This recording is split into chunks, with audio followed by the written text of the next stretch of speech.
Hello दोस्तों, welcome to my channel Hindi कहानियाँ 8597।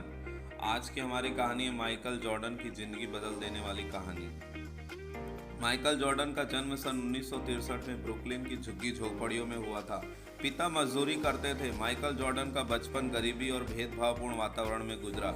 जब माइकल जॉर्डन 13 वर्ष के थे तो उनके पिता ने उन्हें पुराना टी शर्ट दिया और पूछा, इस टी शर्ट की कीमत क्या होगी? जॉर्डन ने जवाब दिया, शायद $1। पिता ने फिर कहा, क्या तुम इसे $2 में बेच सकते हो? यदि तुम ऐसा कर पाते हो तो मैं समझूंगा कि तुमने अपने मम्मी और पापा की मदद की। जॉर्डन ने सिर हिलाया और बोला, मैं कोशिश करूंगा। जॉर्डन ने टी शर्ट को सावधानी से धोया और फिर धूप में सूखने के लिए डाल दिया। अगले दिन वो टी शर्ट को बेचने के लिए एक व्यस्त स्टेशन पर गया। वहाँ 6 घंटे से अधिक समय तक बेचने की कोशिश की। अंत में जॉर्डन की उस टी शर्ट को बेचने में कामयाब रहा। अब उसने $2 लिए और घर भाग गया। उसके बाद हर दिन वह इस्तेमाल किए गए कपड़ों की तलाश करता था, फिर भीड़ में निकल जाता था और बेच देता था। 10 दिन से अधिक समय बीतने पर उसके पिता ने उन्हें एक बार फिर से इस्तेमाल किया हुआ कपड़ा दिया और कहा, तुम्हें क्या लगता है कि इन कपड़ों को $20 तक कैसे बेचा जाए? जॉर्डन ने कहा, यह कैसे संभव है? यह कपड़ा तो केवल $2 के लायक है। उसके पिता ने फिर प्रेरित करते हुए कहा, तुम एक बार आजमा कर क्यों नहीं देखते? कुछ न कुछ रास्ता तो होना ही चाहिए। आखिर में माइकल जॉर्डन को एक आइडिया आया। उसने अपने चचेरे भाई से उस कपड़े पर डोनाल्ड डक और शरारती मिकी माउस का फोटो बनवा लिया। फिर उसने एक अमीर बच्चों के स्कूल में इसे बेचने की कोशिश की। जल्द ही एक नौकर जो अपने मालिक के बच्चे को लेने आया, उसने अपने मालिक के बच्चे के लिए वो कपड़ा खरीद लिया।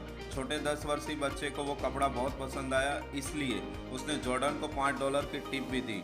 जॉर्डन के लिए $25 की रकम बहुत बड़ी थी, क्योंकि ये उसके पिता के एक महीने के वेतन के बराबर थी।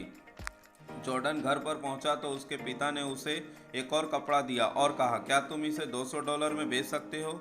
उनके पिताजी की आंखें चमक रही थी। इस पर जॉर्डन ने बिना किसी संकोच के कपड़ा बेचने के लिए ले लिया। 2 महीने बाद लोकप्रिय फिल्म चार्ली एंजल्स की अभिनेत्री फराह फॉकेट न्यूयॉर्क में एक प्रोमो करने के लिए आई। प्रेस कॉन्फ्रेंस के बाद जॉर्डन ने फराह फॉकेट के पास पहुंचने के लिए सुरक्षा घेरे को तोड़ दिया और साथ लाए कपड़ों पर उनका ऑटोग्राफ मांगा। जब फॉकेट ने एक मासूम बच्चे को अपना ऑटोग्राफ मांगते देखा तो उसने खुशी खुशी कपड़े पर अपने हस्ताक्षर किए। जॉर्डन जोश में चिल्ला रहा था, इस पर फराह फॉकेट के ऑटोग्राफ दिया है, इसे मैं $200 में बेच रहा हूँ। जॉर्डन ने कपड़े की नीलामी की और एक बिजनेसमैन ने उसे $1200 में खरीद लिया। घर लौटने पर उसके पिता ने आंसू बहाते हुए कहा, यह मेरी समझ के बाहर है कि तुम ऐसा करने में सफल रहे। मेरे बच्चे, तुम बहुत महान हो। उस रात जॉर्डन अपने पिता के साथ सोया। सोते हुए पिता ने पूछा, बेटे, तुमको जो 3 कपड़े मैंने दिए उनको बेचने का अनुभव क्या रहा? जॉर्डन ने भावुक होकर उत्तर दिया, जो दिमाग सोच सकता है उस तक पहुंचने का रास्ता भी कहीं ना कहीं जरूर होता है। उसके पिता ने सिर हिलाया और कहा, तुम जो कह रहे हो वह सही है। मैं तुमको यह बताना चाहता था कि $1 के लायक कपड़े की कीमत भी हजारों डॉलर में हो सकती है। उसी प्रकार हो सकता है कि अभी हम गरीब हैं, हमारी हालत ठीक नहीं है, हम इन्हें सुधार सकते हैं। यह इस बात पर निर्भर करता है कि हम उन क्षमताओं का उपयोग कैसे करते हैं जो हम में से हर एक इंसान में मौजूद है। जॉर्डन के दिमाग में तुरंत एक नया सूरज उगा। उसने सोचा कि एक सेकंड हैंड कपड़ों को भी अपग्रेड किया जा सकता है, तो क्या मेरे पास खुद को कमज़ोर रखने का कोई कारण है? तब से किसी भी मामले में माइकल जॉर्डन को लगता है कि उनका भविष्य खूबसूरत और आशावान है। उन्होंने अपनी क्षमता का भरपूर सम्मान किया।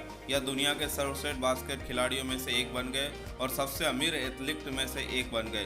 दोस्तों, मेरी कहानी कैसी लगी आप कमेंट में बताएं। मेरे चैनल को लाइक करें, शेयर करें और सब्सक्राइब करें और बेल आइकन को दबाएं।